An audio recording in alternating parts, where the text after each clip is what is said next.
السلام عليكم ورحمة الله وبركاته. الحمد لله رب العالمين والصلاة والسلام على رسول الله سيدنا محمد وعلى آله وأصحابه أجمعين أما بعد. قال الله تعالى في القرآن العظيم: أعوذ بالله من الشيطان الرجيم. بسم الله الرحمن الرحيم. ومن ورائهم برزخ إلى يوم يبعثون. صدق الله العظيم. وقال النبي صلى الله عليه وسلم: أقل من الذنوب يهون عليك الموت، أو كما قال عليه الصلاة والسلام. ரப்புல் ஆலமீன் அல்லாஹு தஆலா நாமும் இந்த உலகத்தில் வாழக்கூடிய முஸ்லிமான ஆண்களும் பெண்களும் செய்துவிட்ட எல்லா பாவங்களையும் மன்னிப்பானாக. நோயற்று நீண்ட ஆயுளை, குறைவற்ற செல்வத்தை தந்து அவனுக்கு பொருத்தமான வாழ்வை நாம் வாழ்வதற்கு அல்லாஹு தஆலா தௌஃபீக் செய்வானாக. ஆமீன்.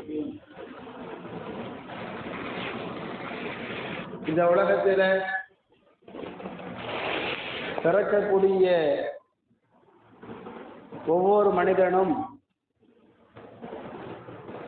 3 உலகங்களை அவன் சந்திக்க போகிறார். முதலாவது உலகம் நாம் வாழக்கூடிய துனியா. உலகத்தில் வாழ்க்கையிலே மனிதன் 3 உலகங்களை சந்திக்கிறான்.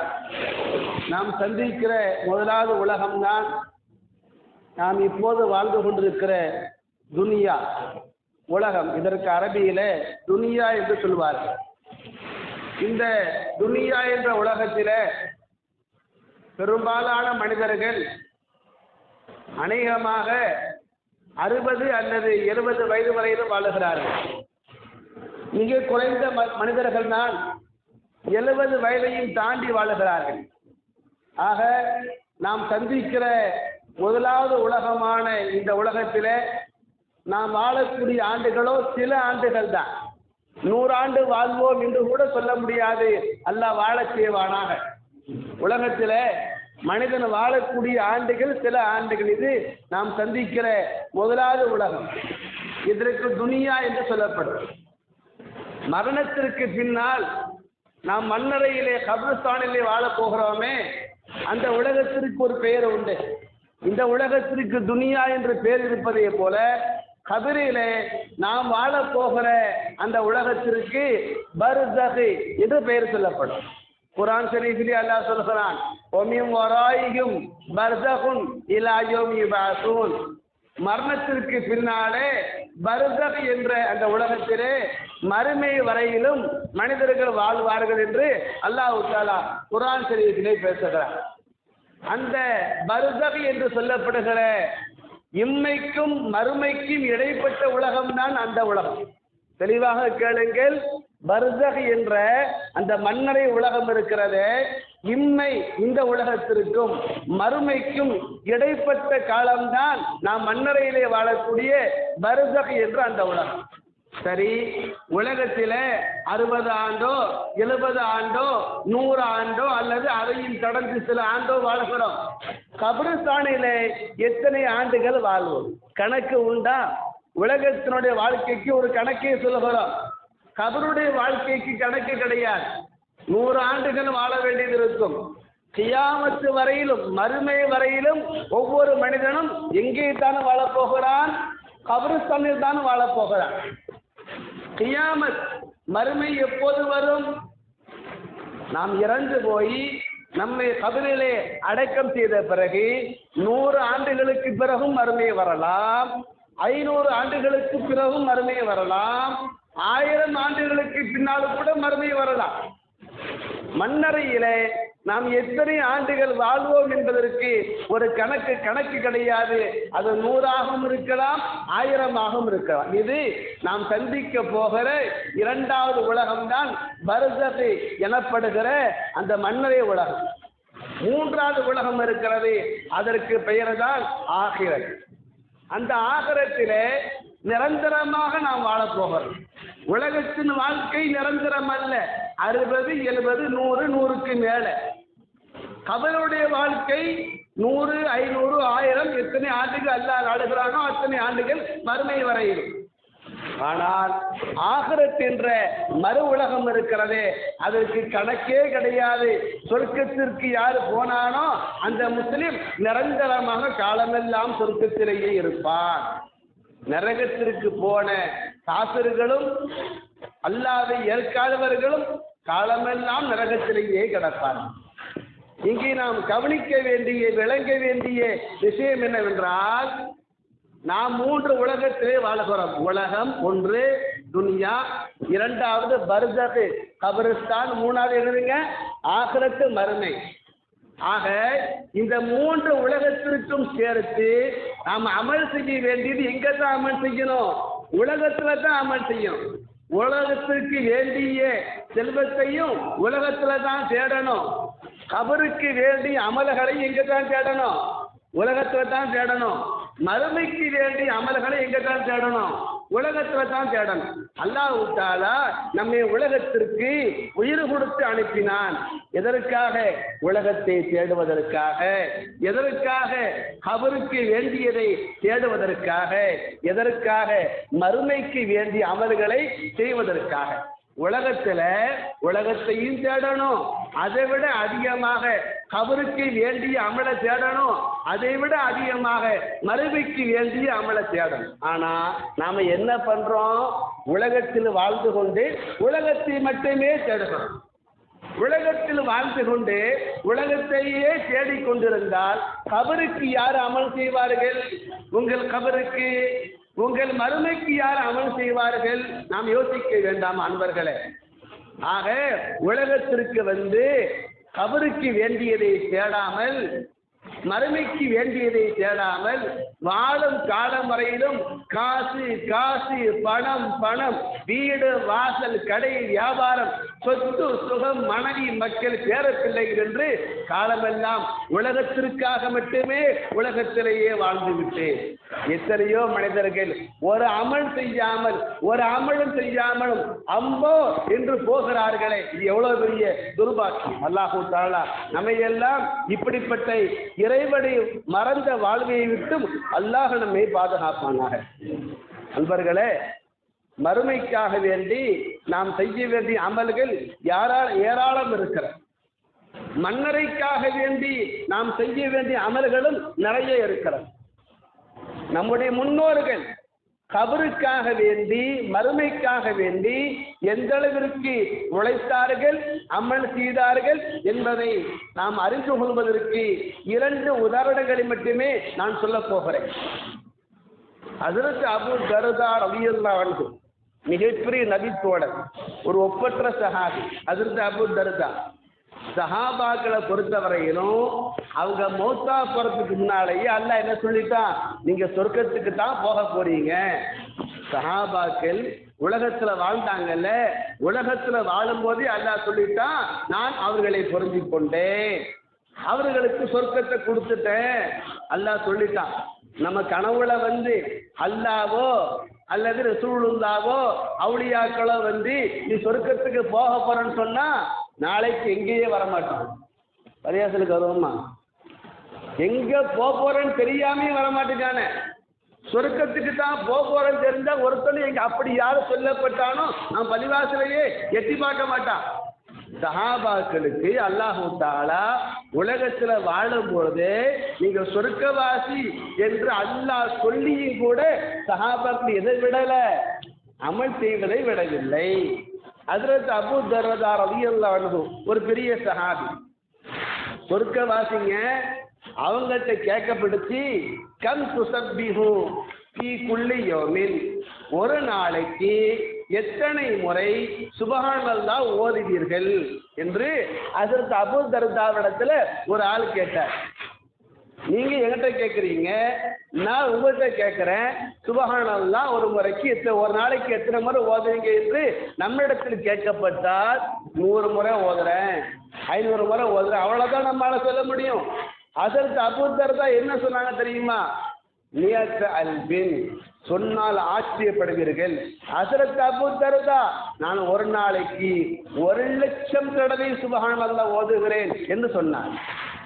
நண்பர்களே, நான் என்னை பார்த்து நான் கேட்கிறேன், உங்களை நோக்கி நான் கேட்கிறேன். சொர்க்கவாசி என்று சொல்லப்பட்ட அபூ தர்தா உலகத்தில் வாழும் போதே சொர்க்கம் தான் போகிறோம் என்று தெரிந்த அபூ ஹுரைரா 1,00,000 சுப்ஹானல்லாஹ் ஓதினார்னு சொன்னா சொர்க்கமா நரகமா என்று தெரியாத நாம எவ்வளவு திக்ர் செய்கிறோமா யோசித்து பாருங்கள். நம்முடைய வாயிலிருந்து வரக்கூடிய உலக பேச்சுக்கள் அதிகம், நம்முடைய நாவிலிருந்து வரக்கூடிய பாவமான பேச்சுக்கள் அதிகம், நம்முடைய வாயிலே வெளியாகக்கூடிய அனாவசியமான பேச்சுக்கள் அதிகம்.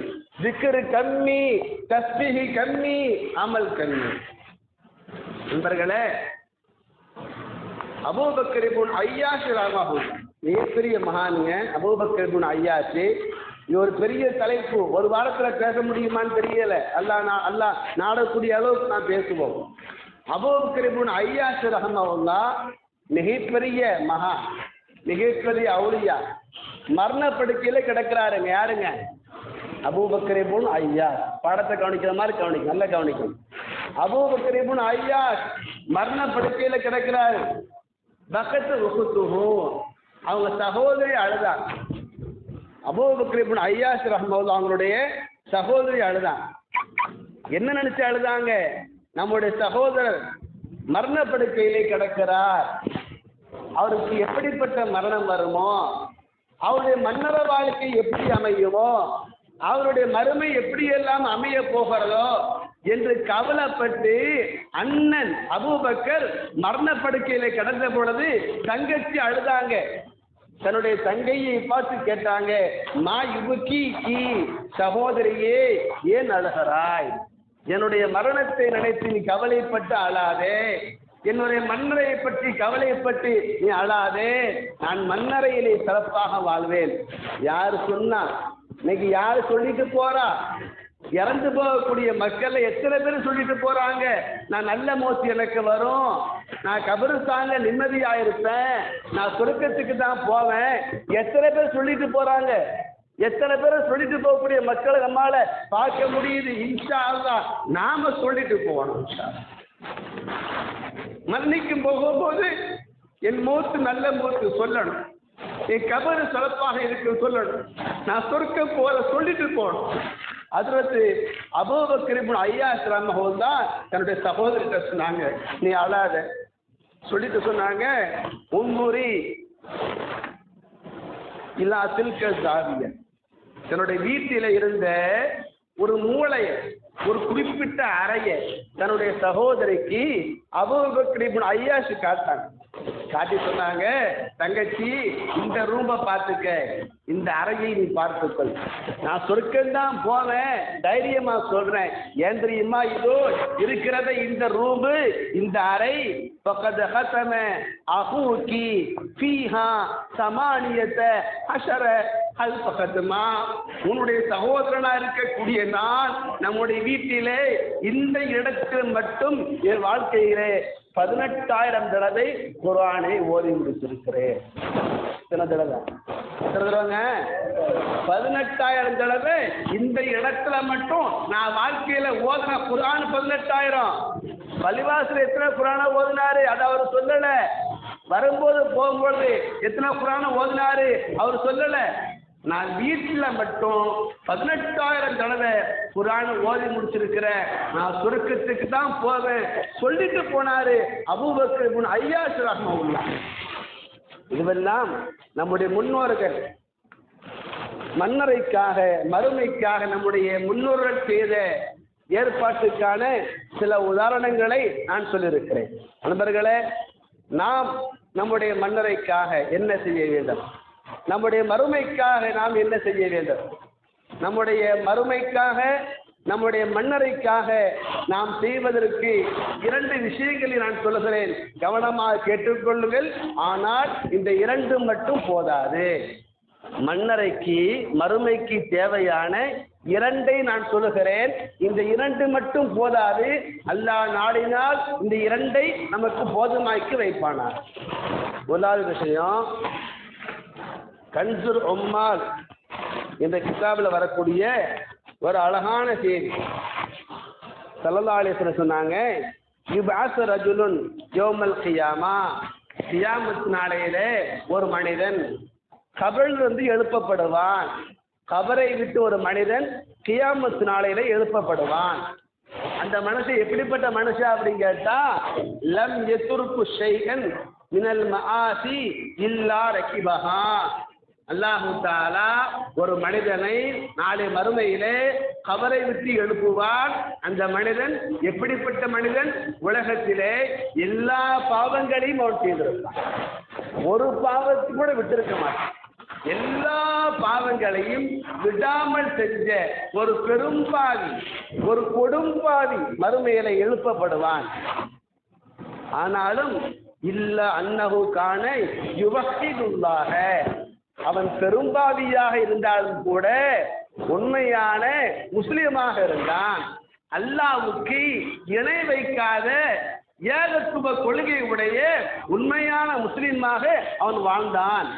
அத்தோடு எல்லா பாவத்தையும் செஞ்ச அடியான், அந்த அடியான் ஒரே ஒரு காரியம் மட்டும் செஞ்சான். என்ன காரியம் கேட்டா, வலம் யகுன் யக்ரஹு மினல் குர்ஆனி இல்லா சூரத்தம் வாஹிதா. அவன் செய்த ஒரே ஒரு அமல், குர்ஆனில ஒரு சூரா இருக்குது, அந்த சூறாவை மட்டும் அவன் நாள்தோறும் ஓதி வந்தான். எல்லா பாவத்தையும் செஞ்சான், ஒரு பாவத்தை விடல, எல்லா அமலையும் விட்டுட்டான். பாவத்தைக்குள்ள புடிச்சுக்கிட்டான், செஞ்சுட்டான், அமலக்குள்ள விட்டுட்டான். ஒரே ஒரு குர்ஆன்ல ஒரே ஒரு சூறா மட்டும் நாள்தோறும் அந்த அடியான் ஓடி வந்தான். இந்த அமல் போதாது என்று யுமரு பிஹி இலன்னார், அந்த அடியான் நரகத்திற்கு அனுப்பப்படுவான். நரகத்துக்கு அந்த அடியான் அனுப்பப்படுகிற அந்த நேரத்தில் அந்த அடியானுடைய வாயிலிருந்து ஒரு பிரகாசம் புறப்பட்டு வரும். அந்த அடியானுடைய நாவிலிருந்து ஒரு ஒளி கீற்று, ஒரு நூறு, ஒரு பிரகாசம் புறப்பட்டு வரும். அவனுடைய வாயிலிருந்து வெளியாகக்கூடிய அந்த நூறு பிரகாசம் அல்லாஹ்விடத்தில் பேசும். அந்த பிரகாசம் சொல்லுமாம், அல்லாஹும்ம, அல்லாஹ்வே, இன்னி மிம்மா அன்ஸல்த அலா நபியிக்கே, யா அல்லாஹ், உன் நபியின் மீது நீ இறக்கி வைத்தாயே அந்த குர்ஆனிலே நானும் ஒரு சூறாவாக இருக்கிறேன். நான் யாரு? உன்னுடைய குர்ஆன்ல நான் ஒரு சூறா. இதோ இந்த அடியான், நீ யாரை நரகத்துக்கு அனுப்புகிறாயோ இந்த அடியான் எல்லா பாவத்தையும் செய்யத்தான் செஞ்சான், எல்லா அமலையும் விடத்தான் செஞ்சான். ஆனா என்ன விடல, நாள்தோறும் என்னையே ஓதினான். எது சொல்லுங்க? அந்த குறிப்பிட்ட சூறா அல்லாஹ் சொல்லும், யா அல்லாஹ், இந்த அடியான் நாள்தோறும் என்னையே ஓதி வந்தான். அதனால நீ அவனை நரகத்துக்கு விடுவதற்கு நான் சம்மதிக்க மாட்டேன். அந்த சூரா சொல்லுமா, நான் உன்னுடைய வேதத்திலே ஒரு சூறாவாக இருப்பது உண்மையாக இருந்தா சொர்க்கத்துக்கு அனுப்பு. நீ சொர்க்கத்துக்கு அனுப்பலன்னு சொன்னா நான் உன் குர்ஆன்ல நான் ஒரு சூறா இல்லை. அந்த சூறா சொல்லுங்க, فما زالت يشفه له حتى ادخلته الجنة. அந்த சூரா அந்த அடியானுக்காக அல்லாஹ்விடத்தில் போராடி போராடி போராட்டம் செய்து அந்த அடியானை அந்த சூரா சொர்க்கத்துக்கு அனுப்பிவிடும்.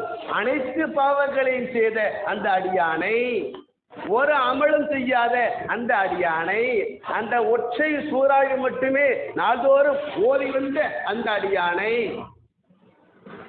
அந்த சூறாவுடைய பரிந்துரை ஏற்றி அல்லாஹ் சொர்க்கத்திற்கு அனுப்புவான். வஹியல் முன்ஜியா, அந்த சூறா தான் காப்பாற்றும் சூறா, தபாரக்கல்லதி சூறா. அது என்ன சூறாங்க? தபாரக்கல்லதி எங்க இருக்குதுங்க? 29வது ஜுஸ்ல. குர்ஆன் ஓத தெரிஞ்சவங்க நல்லா கேளுங்க. 29வது ஜுஸ்ல முதல் அத்தியாயம். அந்த சூராவுக்கு பேரு சூரத்துல் முல்க். தபாரக்கல்லதி. அந்த சூராவுக்கு ரசூலுல்லாஹ் கொடுத்த பேர் அல் முன்ஜியா. கபருஸ்தானிலே காப்பாற்றும் சூரா அந்த சூராக்கு பேரு. மறுமையிலே காப்பாற்றும் சூரா அந்த சூரா. கன்சுல் உம்மால் என்ற கிதாபில் இந்த வரலாறை நாம் பார்க்கிறோம். நண்பர்களே, தயவு செய்து குர்ஆன் ஓத தெரியாதவர்கள் விரைவாக ஓத படித்துக் கொள்ளுங்கள். அதற்கான ஏற்பாட்டை செய்யுங்கள். அதற்கான ஆலோசனையை தாருங்கள். அதற்கான முயற்சியில் ஈடுபடுங்கள். குர்ஆன் ஒன்று போதும் நம்முடைய மன்னரைக்கு மறுமைக்கு. குர்ஆன் ஓத தெரிந்தவர்கள் இந்த 29வது ஜுஸ்னுடைய முதல் சூறாவாக இருக்கிற தபாரக்கல்லதி சூறாவை இரவு நேரத்தில் ஓதாம நீங்கள் படிக்கவே வேண்டாம். குர்ஆன் ஓத தெரிந்தவர்கள் நாள்தோறும் இரவிலே தபாரக்கல்லதி சூறாவை ஓதுங்கள். உங்கள் மன்னரைக்கு இன்ஷா அல்லாஹ் அந்த சூறா போதும். நம்முடைய மன்னரைக்கு மறுமைக்கு அந்த ஒற்றை சூறா போதும். அத்தனை மகத்தான சூறா தபாரக்கல்லதி சூறா. மறுமைக்காக மன்னரைக்காக வேண்டி நாம் செய்ய வேண்டிய ஒரு ஏற்பாடு, ஒரு அமல் ஓத தெரிந்தால் தபாரக்கல்லதி சூறாவை தினசரி ஓதணும். ஓத தெரியாதவங்க உங்க மகனுக்கு, உங்க மகளுக்கு, உங்க பேரனுக்கு, உங்க பேத்திக்கு குர்ஆன் ஓத தெரிஞ்சா ஓத வச்சு அந்த சூறாவை காதால கேட்டுட்டு படுங்க. அல்லாஹ் தஆலா சொர்க்கத்தை நசீபாக்கி. நண்பர்களே, நபிகள் நாயகம் ஸல்லல்லாஹு அலைஹி வஸல்லம் நம்முடைய மறுமைக்காக வேண்டி மன்னரைக்கு வேண்டிய அமலாக, மறுமைக்கு வேண்டிய அமலாக ஸல்லல்லாஹு அலைஹி வஸல்லம் நிறைய அமல்கள் சொல்லி கொடுத்தாங்க. எல்லா செய்திகளையும் சொல்வதற்கு நேரம் போதா. ரொம்ப ரொம்ப முக்கியமான செய்தி, மன்னரை குறித்து பேசுகின்ற பொழுது நல்ல கேளுங்க. மன்னரை குறித்து பேசுகின்ற பொழுது, மறுமையை குறித்து பேசுகின்ற பொழுது நண்பர்களே, ஒரு செய்தியை நாம் சொல்லாமல் இருக்க முடியாது. அந்த செய்தி ரொம்ப முக்கியமான செய்தி. இன்ஷா அல்லாஹ் நான் அதை பின்னால சொல்றேன். இன்னும் சில பேர் வர வேண்டியது இருக்கு. அந்த மக்கள்லாம் வந்த பிறகு அந்த செய்தியை நான் சொல்றேன். நண்பர்களே, உலகத்துல யார் வாழுகின்ற பொழுது அல்லாஹ்வுக்கு பொருத்தமான அமல் செஞ்சு யார் உலகத்திலே வாழுகிறார்களோ அவர்களுக்கு அல்லாஹ் தஆலா சிறப்பான மரணத்தை தருகிறான். நன்றாக புரிந்து கொள்ளுங்கள். நம்முடைய மரணம் என்பது சங்கையான மரணமாக இருக்க வேண்டும். 4 பேர் பாராட்டக்கூடிய மரணத்தை அல்லாஹ் நமக்கு தருவானாக. அல்லாஹ் கபூல் செய்வானாக. அல்லாஹ் தஆலா சிறந்த மரணத்தை கொடுக்கிறான். யாருக்கு தெரியுமா? நாள்தோறும் யார் மரணத்தை மறக்காமல் வாழ்ந்தானோ அவனுக்கு அல்லாஹ் சிறந்த மரணத்தை கொடுக்கிறான்.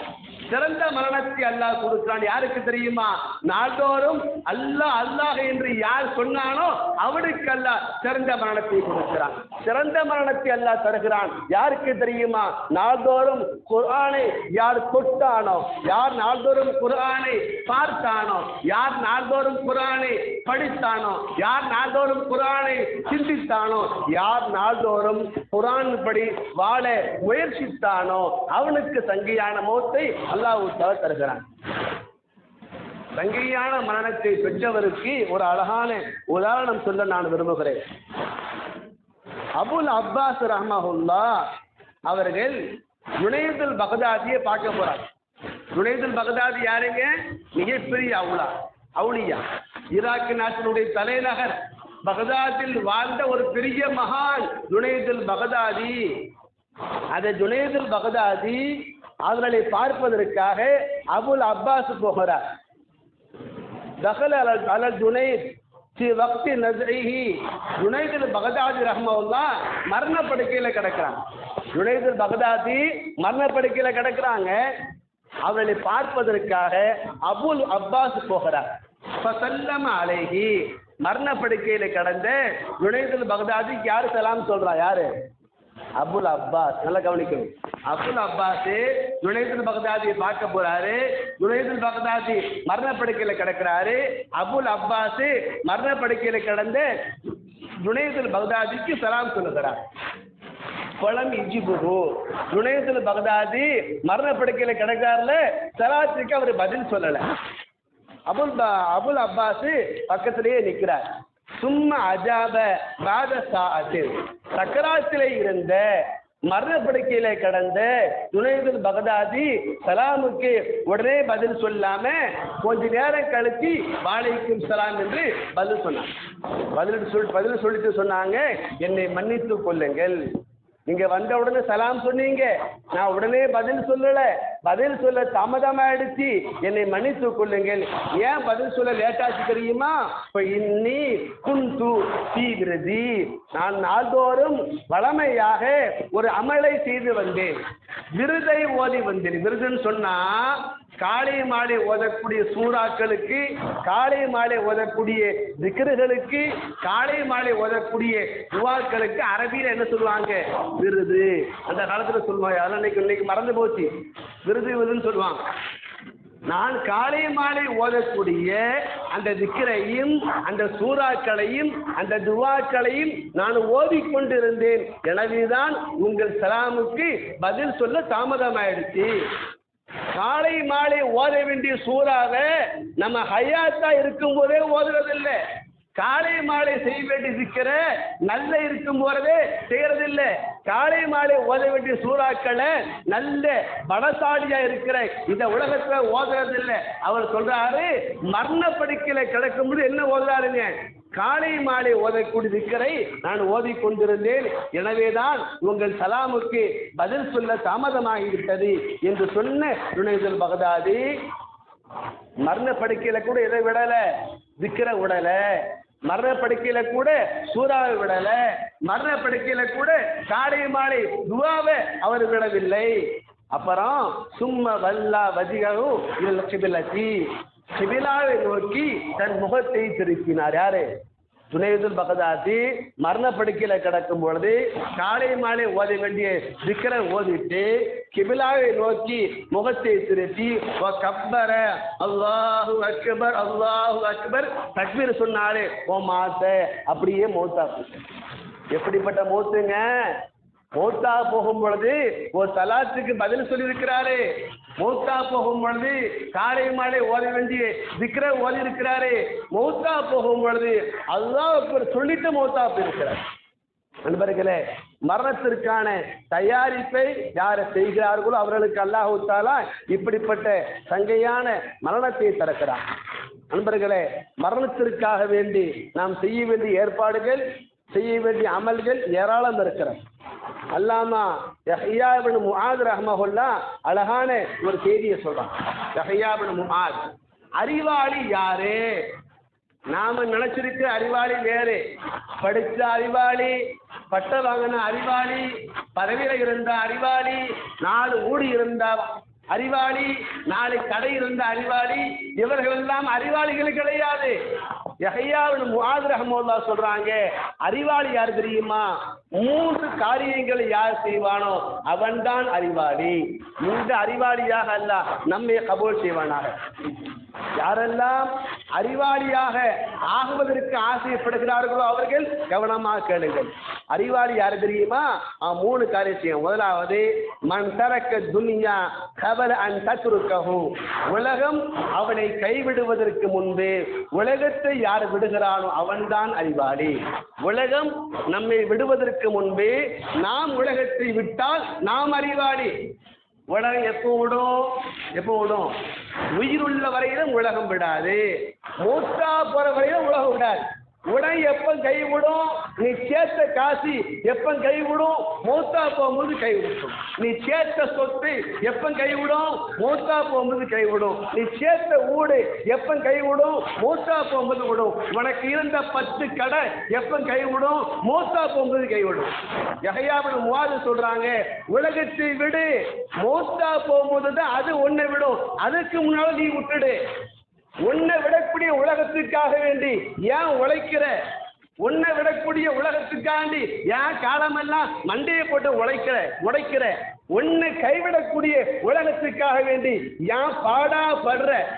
மூத்தா போகும் பொழுது உன்னை அம்போ இதை கைவிடக்கூடிய உலகத்தை நீ வாழும் பொழுதே உலகத்தை விட்டுட்டு உலகத்தை கொஞ்சம் குறைச்சிக்கிட்டு மறுமைக்காக வேண்டி கொஞ்சம் அமல் செஞ்சுட்டா நீ தான் அறிவாளி சொல்றாங்க யஹ்யா இப்னு முஆத் ரஹ்மஹுல்லாஹ். ரெண்டாவது சொன்ன அறிவாளி யாரு தெரியுமா? வபனா கபரஹு கபல ஐயதுஹலஹு. கபரிஸ்தானிலே நுழைவதற்கு முன்பு, கபரிஸ்தானுக்குள்ள போறதுக்கு முன்னால யார் தன் கபரை கெட்டி கொண்டானோ, கபரிஸ்தானுக்கு போறதுக்கு முன்னால தன் கபரை யார் அமைத்து கொண்டானோ அவன்தான் அறிவாளி. உன் கபரை இன்னொரு ஆள் அமைக்க முடியாது, உன் கபரை நீ தான் அமைக்கணும். அன்பர்களே, கொஞ்ச காலம் 60, 70, 80, 100 சில காலம் வாழக்கூடிய உலகத்திற்காக வேண்டி எவ்வளவு பெரிய வீடு கட்டுறோம், எத்தனை லட்சத்தை செலவு பண்ணி கட்டுறோம். நாம கொஞ்ச காலம் வாழ போறோம், அதுக்கு பின்னால் யாரோ வாழ போறாங்க. யாரோ வாழக்கூடிய உலகத்திற்காக 50 ஆண்டு உழைக்கிற, 50 ஆண்டா உழைச்ச காசை ஒரு வருஷத்துல வீடு கட்டி அந்த காசை காலி பண்ற. கொஞ்ச காலம் வாழக்கூடிய இந்த உலகத்திற்காக இந்த அளவுக்கு நீ உழைக்கிறாயே, அறிவாளி யாரு தெரியுமா? தன் கபரிஸ்தானத்துக்கு போறதுக்கு முன்னால தன் கபரை யார் அமைத்து கொண்டானோ அவன்தான் அறிவாளி சொன்னாங்க. மூணாவது சொன்னாங்க தன் அல்லாவை சந்திப்பதற்கு முன்னால் அல்லாவை யார் திருப்திப்படுத்தி கொண்டானோ அவன்தான் அறிவாளி. நீ மூத்தாகும் நேரத்தில் அல்லாஹ் திருப்திப்படுத்த முடியாது, அந்த நேரத்தில் மட்டும் அல்லாவை திருப்திப்படுத்த முடியாது. கபரிஸ்தானுக்கு போன பிறகு அல்லாவை திருப்திப்படுத்த முடியாது. அல்லாவை சந்தோஷப்படுத்த வேண்டிய காலம் இந்த காலம், அல்லாவை சந்தோஷப்படுத்த வேண்டிய நேரம் இந்த நிமிஷம், அல்லாவை சந்தோஷப்படுத்த வேண்டிய நேரம் இந்த நொடி. நீ வாழும் ஒவ்வொரு நாளும் அல்லாவை சந்தோஷப்படுத்த வேண்டிய நாள். நீ சந்திக்கும் ஒவ்வொரு நிமிஷமும் அல்லாவை சந்தோஷப்படுத்துகின்ற நிமிஷம் இது. இந்த நொடியில நீ ஒரு சுப்ஹானல்லாஹ் சொல்லிட்டா அல்லாஹ் சந்தோஷப்படுத்த. அல்லாவை சந்திக்கக்கூடிய அந்த மூத்து வரக்கூடிய மூத்துக்கு முன்னால அல்லாவை யாரை திருப்திப்படுத்தினானோ அவனை அறிவாளி என்று சொன்னாங்க அல்லாமா யஹ்யா இப்னு முஆத் ரஹ்மஹுல்லாஹ். அன்பர்களே, நான் நிறைவு கட்டத்திற்கு வந்து விட்டேன். உலகத்திலே யாருமே தப்பிக்க முடியாத ஒரு காரியம்தான் மரணம் என்பது. உலகத்தில் மரணத்தை விட்டு தப்பித்த யாரை இந்த உலகத்திலே நாம் பார்க்கவே முடியாது. மனிதன் மரணத்தை விட்டு தப்பிக்க முடியாது, மனிதன் மன்னரை விட்டு தப்பிக்க முடியாது. யாருக்கெல்லாம் வாப்பா இறந்து போயிட்டாங்களோ அவங்கள பார்த்து கேட்கிறேன், உங்க வாப்பா எங்க போனாரு, இருக்கிறாரா? யாருக்கெல்லாம் பாட்டம் போயிட்டாங்களோ, நம்முடைய பாட்டனை எங்க, பாட்டி எங்க, பாட்டை இருந்தாரா இல்ல, பாட்டி இருந்தாங்களா இல்ல, பாப்பா இருந்தாங்களா இல்ல, உம்மா இருந்தாங்களா இல்ல, அங்கதான் நாமளும் போக போறோம். மரணத்தை விட்டு தப்பிக்க முடியாது, கபரிஸ்தானை விட்டு தப்பிக்க முடியாது. வரமாட்டேன் என்று மரணத்திடம் சொல்ல முடியாது, கபரிஸ்தானுக்குள்ளே போக மாட்டேன் என்று கபரிஸ்தானை பார்த்து சொல்ல முடியாது. ஆக நன்றாக விளங்கி இருக்கிறோம், மூத்தை விட்டு தப்பிக்க முடியாது. நன்றாக விளங்கி இருக்கிறோம், கபரிஸ்தானுக்கு போகாமல் இருக்க முடியாது. சரி, மரணத்திற்கு போக வேண்டுமே, கபரிஸ்தானுக்கு போக வேண்டுமே, அங்கே என்ன வேண்டும்? அமல் வேண்டுமே. சங்கையான மரணத்திற்கு அமல் வேண்டுமே. அமல் இல்லாமல் மரணிக்கக்கூடிய மறைக்க கூடாதே. கபரிஸ்தானுக்கு போவதற்கு அமல் வேண்டுமே. அன்பர்களே, அந்த அமலை உலகத்திலே நாம் செய்து கொள்ள வேண்டும். யார் மறுமைக்காக, மௌத்துக்காக, மன்னரைக்காக வேண்டி அமல் செய்யாமல் இருக்கக்கூடியவர்கள், யாரெல்லாம் மௌத்துக்காக அமல் செய்யலையோ, யாரெல்லாம் கபருக்காக அமல் செய்யலையோ அவங்க யாருங்க? மௌத்துக்காக அமல் செய்யாதவங்க யாரு? கபருக்கு அமல் செய்யாதவங்க யாரு? எங்கெங்க இருக்கிறாங்க? நாம தாங்க, சரி, யாரு கிடையாது. மௌத்துக்காக அமல் செய்யாதவங்க யாரு? யாரோ அல்ல, நானும் நீங்களும். மன்னரைக்கு அமல் செய்யாதவன் யாரு? யாரோ கிடையாது. இதுல காதலை கேட்கக்கூடிய ஒவ்வொரு மனிதனும் மௌத்துக்காக அமல் செய்யாதவன், மன்னரைக்காக அமல் செய்யாதவன். யார் மௌத்துக்கு தயாராகலையோ, யார் கபரிஸ்தானுக்கு தயாராகலையோ அவன் சொல்லுவானா, கடைசி வரையில் தொழாம இருந்தானே அவன் சொல்லுவான். கடைசி வரைக்கும் பள்ளிவாசலுக்கு வராம இருந்தானே அவன் சொல்லுவான். கடைசி வரையிலும் அமல் செய்யாம இருந்தானே அவன் சொல்லுவான். ஹத்தா இதா ஜாஅ லஅல்லி அமல் சாலிஹன் ஃபீமா தரக்துகல்லா. யார் மூத்துக்காக வேண்டி அமல் செய்யவில்லையோ, மூத்துக்கான தயாரிப்பை யார் செய்யவில்லையோ, அவன் மூத்து வருகின்ற பொழுது சொல்லுவானா, ரப்பி இர்ஜிஊன், யா அல்லாஹ் அமல் செய்யாம வந்துட்டேன், இதை மீண்டும் உலகத்திற்கு அனுப்பு. மூத்துக்காக அமல் செய்யாதவன், மன்னரைக்காக அமல் செய்யாதவன், கடைசி வரையிலும் அமல் செய்யாமல் பாவியாகவே வாழ்ந்தவன் மூத்தா போகுது சொல்லுவானா, ரப்பி இர்ஜிஊன், அல்லாவே திரும்ப உலகத்திற்கு அனுப்பு, இன்னொரு முறை உயிர் கொடு, மீண்டும் பள்ளிவாசலுக்கு அனுப்பி, மீண்டும் வீட்டுக்கு அனுப்பி, மீண்டும் உலகத்திற்கு அனுப்பு. லஅல்லி அமல் சாலிஹன் ஃபீமா தரக்து, அமல் செய்யாம வந்துட்டயா அல்லாஹ், விட்டு விட்டு அமலை செய்து விட்டு வருகிறேன், ஒரு வாய்ப்பை தா. எல்லா துவாக்களையும் ஏற்கக்கூடிய அல்லாஹ் தஆலா, என்ன கேட்டாலும் தரக்கூடிய அல்லாஹ் தஆலா. அமல் செய்யா மூத்தா போறான் பாத்தீங்களா, அவன் உயிர் பிச்சை கேட்கும் போது கல்லா தர முடியாதுன்னு அல்லாஹ் சொல்லிடுவான். வெற்று பூச்சில போடாதடா, வீணான சட்டை போடாதே, தரமாட்டேன், மூத்து வந்துட்டா மூத்து தான், ரிட்டர்ன் கிடையாது என்று அல்லாஹ் தஆலா சொல்வான். அந்த அடியானாக நாம் மூத்தாகி விடக்கூடாது நண்பர்களே. மூத்து வரும் பொழுது சந்தோஷமா மூத்து இயக்கம். இஸ்ராயீல் அலைஹிஸ்ஸலாம் ரூஹ வாங்க வரும் பொழுது வாங்க வாங்க கை கொடுத்து அவரை வரவேற்கணும், கட்டி அணைச்சி அவரை வரவேற்கணும். வரமாட்டேன், கூட்டு போகாதீங்க, மீண்டும் உலகத்துக்கு அனுப்புங்க என்று சொல்லக்கூடிய மனிதர்களாக நாம் வாழ்ந்து விடாமல் மூத்துக்கு முன்பாக வேண்டிய அத்தனை ஏற்பாட்டையும் அமல்களையும் நாம் செய்து கொள்வதற்கு அல்லாஹ் தஆலா தௌஃபீக் செய்வானாக. இந்த பயானை மீண்டும் மீண்டும் சிந்தியுங்க, இந்த பயானை மீண்டும் மீண்டும் கேளுங்க. வாட்ஸ்அப்பிலே போனிலே கேட்கும் வாய்ப்பு இருந்தால் பலமுறை கேளுங்க. நம்முடைய உள்ளத்தை மாற்றுவதற்கு வாய்ப்பு இருக்கிறது. அல்லாஹ் தௌஃபீக் செய்வானாக. ஆமீன் யா ரப்பல் ஆலமீன். வ ஆகிரு தஅவானா அல்ஹம்துலில்லாஹி ரப்பில் ஆலமீன். அஸ்ஸலாமு அலைக்கும் வ ரஹ்மத்துல்லாஹி வ பரகாத்துஹு.